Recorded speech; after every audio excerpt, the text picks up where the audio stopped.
Ayan, for our last but not the least speaker, he's somewhat familiar face for those in the Focolare. He's Giancarlo Francisco, currently a postgraduate student in industrial psychology and a youth coordinator and formator at the Bukas Palad Foundation in Pasay. He is from Las Piñas City. He completed his Bachelor of Science in Psychology from San Beda, Alabang in 2017 and is a licensed psychometrician. He was also one of the hosts of the Gen Fest held in Manila in 2018. And a Gen, through and through, he was a campus journalist in high school and a writer, member of the editorial board of the New City Magazine of the Philippines. Let's please welcome Gio Francisco. Hello, thank you po sa introduction. It's really important yung mga sinabi nila. I think they are, kaya siguro dito ito bandang topic na na-assign sa akin sa bandang dulo dahil I will incorporate what they said. And it will be a little, medyo mas seryoso siguro, no? A little, no? So anyway, I'm sharing my screen now. So we will talk about campus journalism na medyo nabanggit na ng pahapyaw kanina in both segments. So, ay, nag-next na ba ito? Ayun. Well, you know what's already in the picture. It's a sample of a campus, no, of a school. Imagine the school as a terrarium. Alam niyo ba yung terrarium? Siguro mas magandang, mas simple, snow globe. Ang school para siyang snow globe, no? It's a micro-society. We can say somehow that it's a micro-society which has the features of kung anong nakikita sa society. So, if society has laws, the school has its own rules, diba? And it's contained in the student handbook.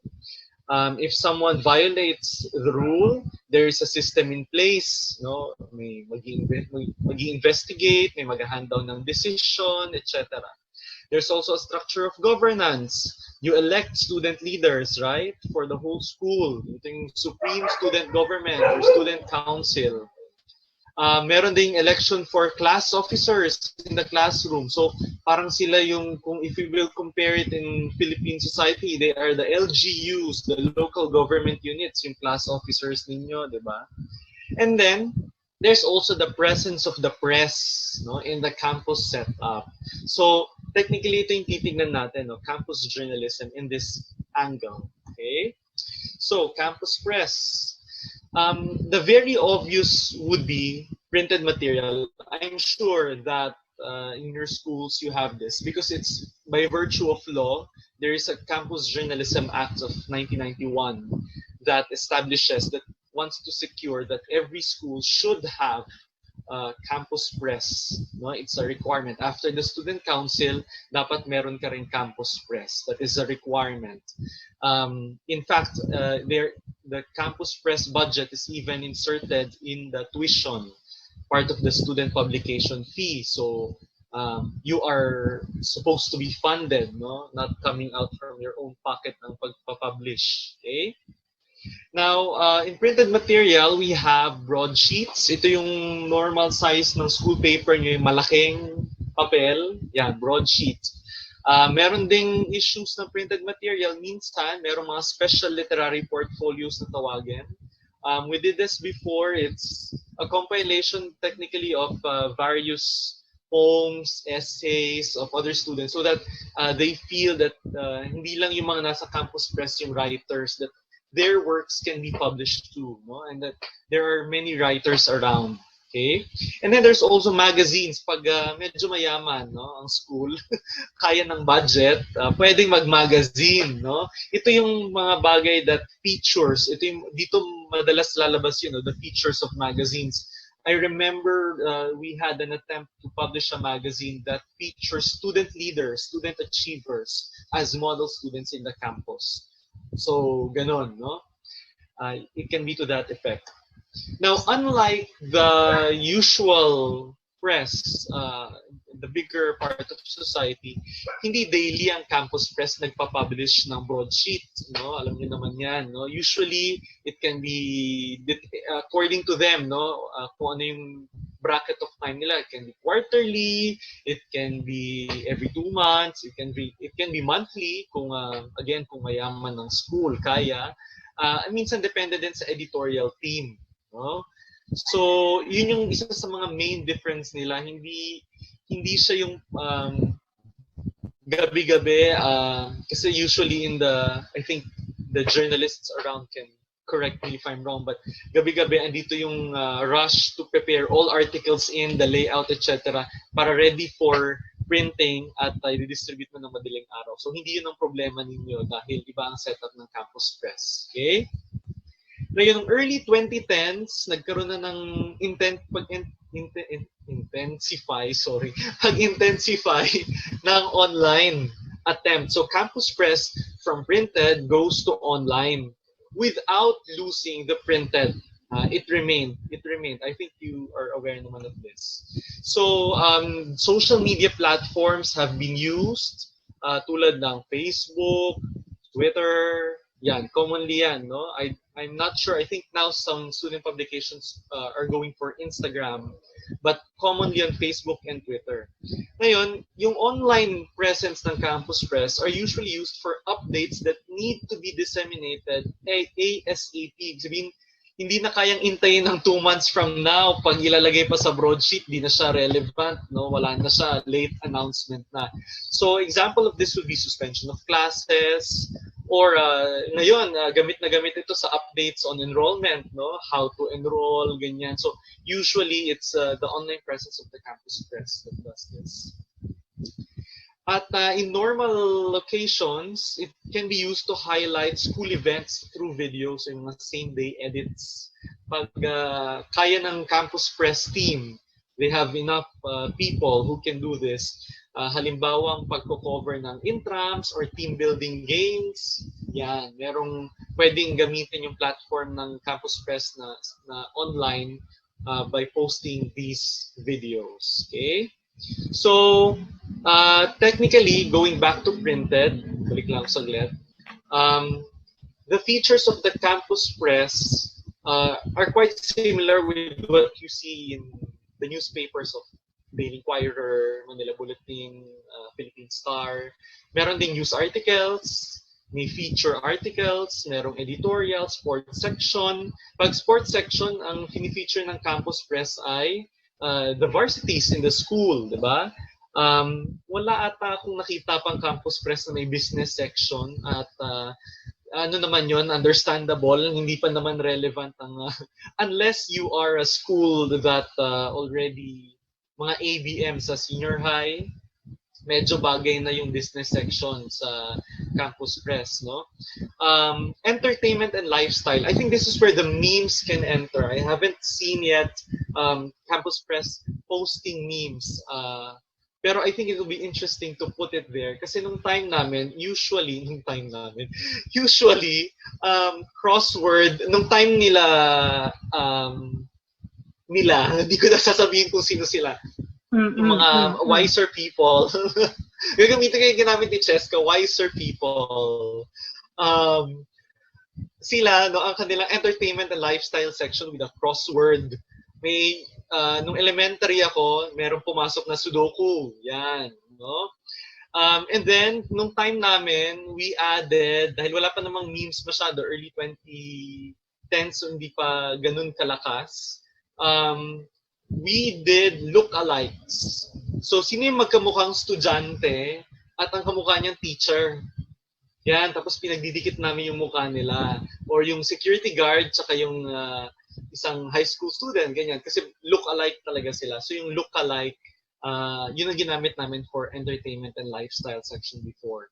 So, yun, ganun yung scope ng Campus Press. It's really dun sa micro-society of the school. Okay? Now, ano bang fini-feature sa isang school paper?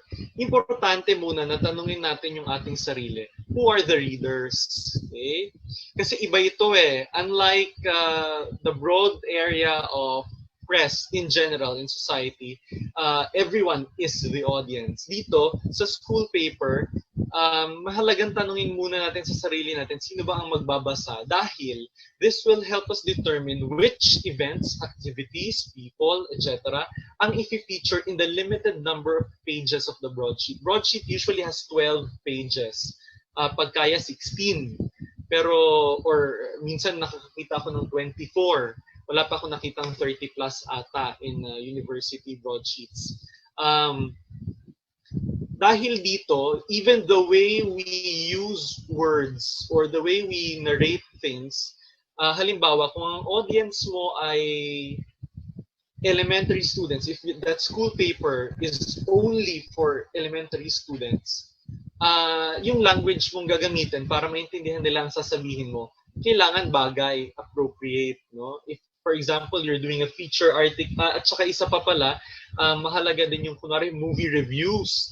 Imagine, if you are doing a campus press for grade school and you're featuring an SPG film, no, in the film review, medyo hindi bagay. So you really have to understand that the readers in the case of campus press are mainly the entire, it depends, no, kunwari, you exist for the entire student body, or you're just for the junior high students, or just the senior high students. Pero you have to know that also, parents, faculty, staff, and the administrators of your school also read the school paper. So kung may gusto rin kayo iparating, medyo pwede yung gamitin yung campus paper, no?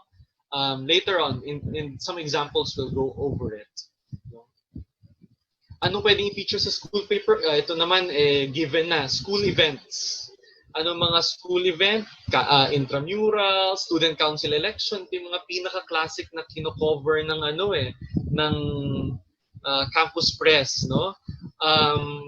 There's also local or national, even international events relevant to student life or important to be known to students or young readers. Halimbawa ng event na ito, during my time, sakto, in campus press, there was the surge of K-12. It was still a proposal. K-12 was still a proposal that was deemed urgent. Ang alam lang ng tao, nung sinubukan namin intindihin, kung ano lang naintindihan lang sa K-12, simple lang. Lahat ng tinanong naming 50 tao, plus 2 years. Hanggang dun lang. What can campus press do? What do you think can campus press do to help in that situation? Ang nag-sample 50 people in the school. Pwede kayo sumagot sa chat. Sample plus 2 years lang. Hanggang dun lang. What do you think can be done? Pero hindi ko pala ata makikita ang chat dito pag naka-share screen ako. Sige. Oo, hindi ko nga kita. So, sorry, hindi ko kita ang chat habang naka-share screen pala. In any case, what can be done is you write an article explaining K-12. No?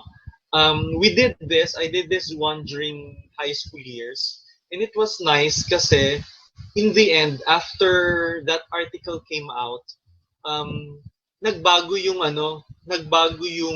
pananaw ng maraming tao. The article did not mean to change people's minds. It only aimed to give all the information that was available at that time about K-12. So people were making an informed opinion. And that was through campus press. So if we want people na talagang, kasi sabi natin ngayon, ito yung phrase na uso ngayon sa internet, are you making an informed opinion? Yan yung mga tanungan ngayon eh. And that is where your role, I know because we looked at the profile of those who are here today, a lot of you are already involved in campus press, and I think you already know somehow what I'm talking about. But just to say, no? Ano pa yung ibang national or international events related to student life or are important to be known to students? I remember there was this news on the Philippines being the 3rd largest polluter in the ocean.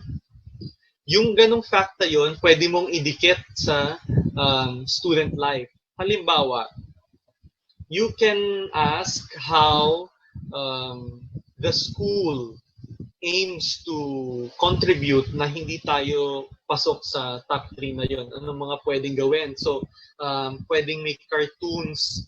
Usually kasi sa campus paper, merong section doon na parang may animation, parang siyang guide, cartoon guide, parang siyang si Dora, no? Tapos magbibigay lang siya ng tips, ganyan. Uso yan sa campus paper, yung tips from 1 to 10, ganyan. So, yun, no? It's possible also to use that. Another possibility there was a news before on low literacy rates in the Philippines. So what can you do, for example, to relate it, to make an article about it? You can interview the principal, what the school is already doing, what it plans in the future to strengthen the campaign for literacy. So, mga ganong bagay. Okay? Just to give you examples, kasi medyo specific na yung topic na naka-assign sa akin. Pwede ring inside scoop. So, those less featured things but worthy to be featured. Halimbawa, teacher serving the school for 25 years, a school guard who is working at day and studying at night. By the way, there was, no? I think he became a teacher or a lawyer. And then a student who earned scholarship through grades or entering the varsity. Ito yung mga bagay, mga inside scoop that can be inspirational, no? Okay. Ito ngayon ang mahalagang tanong. How can we bring that united world through campus journalism? So it would be nice, these are just some recommendations, to feature stories that highlight compassion in the midst of a major event. Halimbawa, a student who is joining a school marathon helped the player, halimbawa lang to, from the other team to rise up when he fell down and went together to the finish line. Halimbawa lang yan. Another example, a third-year math genius volunteers to hold tutorial classes for grade school students having difficulty in math after class. Ito mga bagay na ito, you don't usually hear in news articles in campus press. Ngayon, yun yung hahanapin natin. Ang tama si Tita Pia kanina, pag in the field of journalism, it's really about you search for it. No? Hindi siya info na nasa harapan mo tapos you write an article about it. No, you look for the story. You have to find. So you have to go out there and find the story. Okay? Another one is to present the news in the perspective of human fraternity while upholding the truth. Again, you do not we maintain the 5 standards kanina, the 5 core standards of journalism. When we say in the perspective of human fraternity, mahalaga kasi that, you know, our questions as journalists play a big role. I think you can see this if you're watching kahit sinong termino ng presidente, if you're watching Malacanang press briefings, parating may thesis defense si spokesperson, si press secretary or spokesperson. Ang mga tanong ng press ang panggisa, di ba?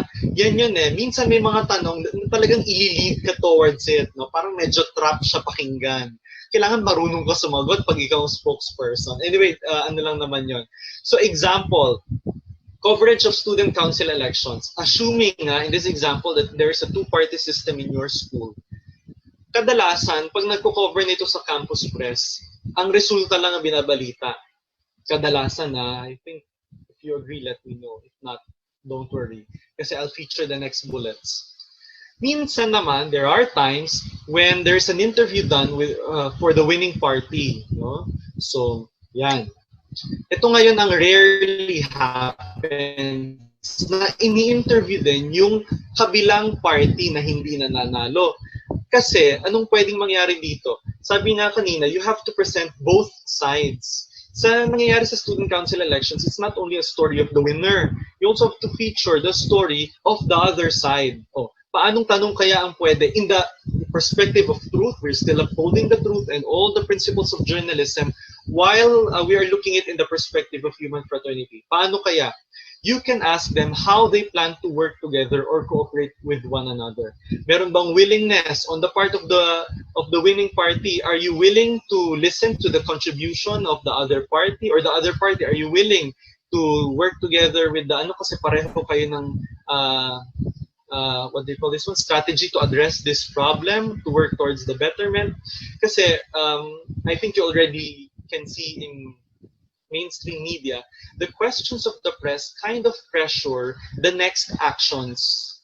So if your questions somehow like this, at di pa nila naisip ito, at tinanong mo sila, mag-iisip na sila ngayon, no? May to that effect. Later on, we'll see more examples about that one. go in depth. Ibig sabihin, lumalim pa tayo. Mas malalim pa kasi minsan we only see the tip of the iceberg. Let's go down. Let's see what lies beneath. Halimbawa, ito, Muslim holidays. Ito, nakikita ko to, common to, 90% for sure. Usually, Campus Press, through their online platforms, they post greetings through social media. Happy Eid Mubarak, happy ganyan. O kaya, basta yon yung mga Muslim holidays. Ano kaya ang pwedeng gawin if we use the perspective of United World or human fraternity? Bakit hindi kaya tayo mag-interview ng classmate nating Muslim? Baka meron. Ano bang significance ng celebration na ito according sa kanyang faith at personally for him or for her? Kasi in this way, when we present it that way, holistic, it opens the way to understanding and a welcoming atmosphere in the campus. Okay? So, yan yung malaking role, no? Ano pa? So, ibig sabihin, pag United World gusto nating bilhin sa campus journalism, wala nang negative news? No, that's not true. We still have to report the truth in the perspective of human fraternity. Pag sinabi mong human fraternity, ibig sabihin ng buong katotohanan.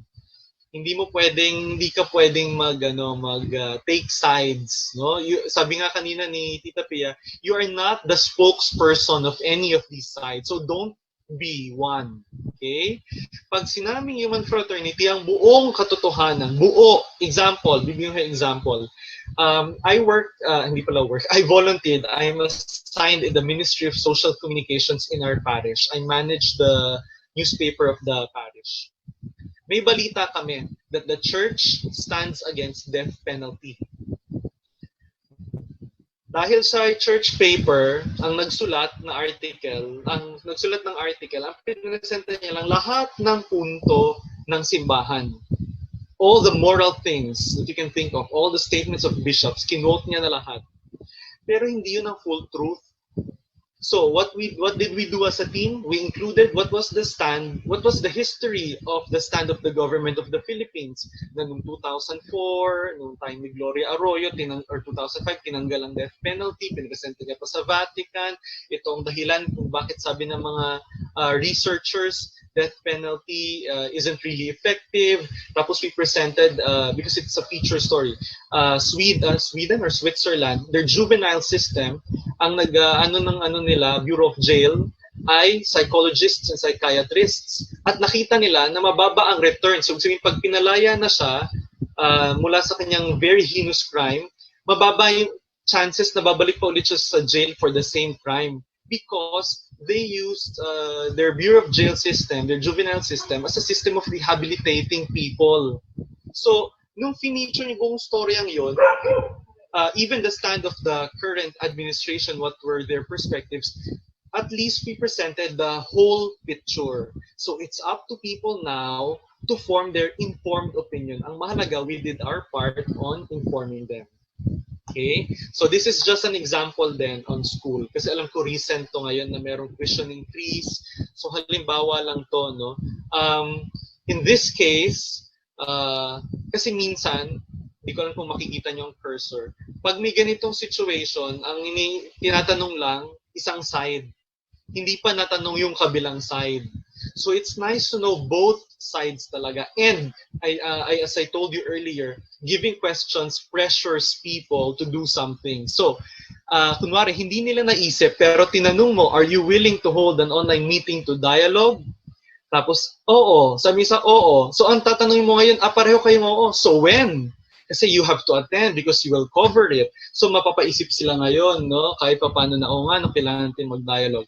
So, and then from there, kasi if this will be the case and they did the dialogue and nagkaroon sila ng shared sentiments, they were able to arrive at an understanding, you give the full picture of the story. Hindi yung paputol-putol. Kasi pag paputol-putol, tapos hindi ko na, nabasa ko lang yung first part, di ko nabasa yung third part. Pag nabasa mo yung story ng buo, this gives you a context of what really happened, the full truth. Okay? So, and then news headlines, they play a very big role kasi may news headlines na clickbait lang para lang mainis ka. So, kailangan maingat din tayo sa news headlines. Hindi yung parang parati nating pinagsasabong yung dalawang tao o dalawang grupo ng tao na hindi yun human fraternity. No? So, it becomes an incomplete story. You did not see through until conclusion. So, yun, just to end, hopefully, yeah, just to end, this is to remind you that campus journalism can stimulate and strengthen a school climate of human fraternity. But the key is not on the pen, but on the person holding the pen. Up to you where it will go. Okay? So, thank you. Ayan. Thank you very much, Gio, for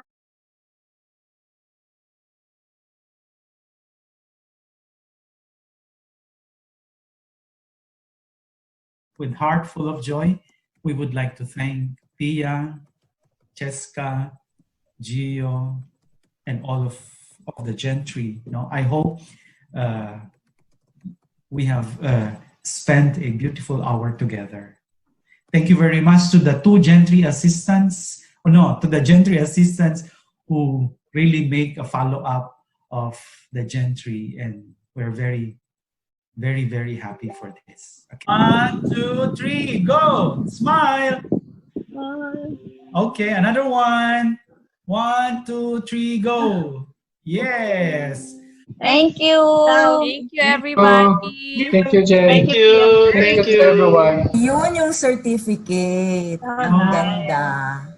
Yes. Yay. We will announce the webinar that we are going to have together with all the teams. Okay? So hang on.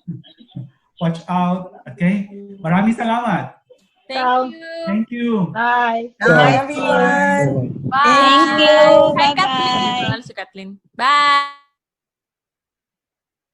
So good to Bye. see all of you. Bye, quiet. Thank you. Thank you, Pia. Thank you, Cheska and Salamat, Gio. Noel. Thank you. Bye-bye. It was nice meeting you.